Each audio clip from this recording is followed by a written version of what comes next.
Welcome to this section of the course. It's a very important part of the program. It's the part where we look at your emotional health and well-being during the end of life period for your pet.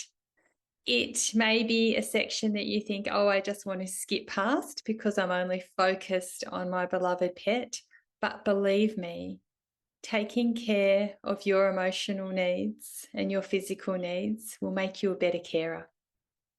It is like that old analogy of when the plane is losing altitude and the oxygen masks fall from the roof, that we have to put on our own oxygen mask in order to help others. So the end of life for our pets, when we are caring for them, it can be a moment where we feel anticipatory grief, where we feel emotional overwhelm. And we really need to be having, some preparation for these feelings, so that at this time we can have skills to allow us to be more present. Because when you are present at this time, you are able to experience the most beautiful moments of connection. And believe me, they arise towards end of life, and you don't want to miss them.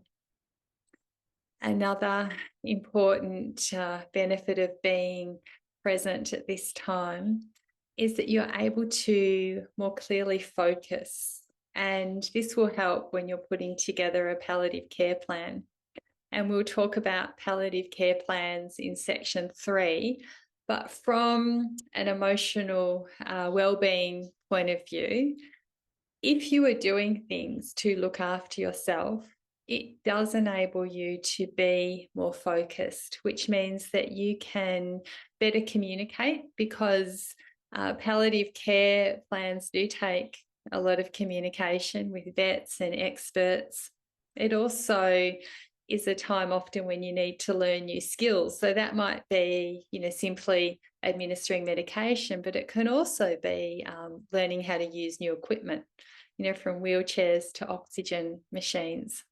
And we all know that when we're overwhelmed and stressed, learning is much more difficult. So in this section, I have put together a series of tips, in PDF form.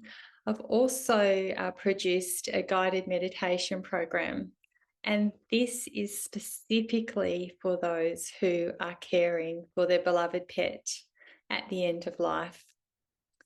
The other thing that the section includes is a conversation with a wonderful psychologist, Natalia O'Keefe, and we chat about anticipatory grief and some ways that we can help ourselves deal with that. So let's make your emotional health a priority at this time.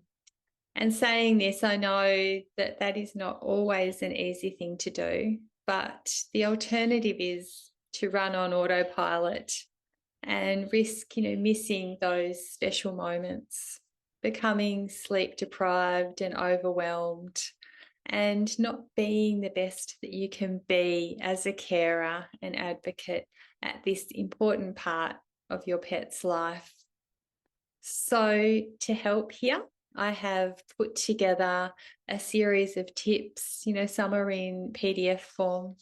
I also have a guided meditation program for you. It is specifically designed for those who are caring for beloved pets at the end of life. And I have a chat with the most wonderful psychologist and pet lover who herself has experienced caring for pets at end of life and the emotional instability that comes with that. Her name is Natalia O'Keefe, and in this conversation we talk about anticipatory grief. So let's work through this stage together.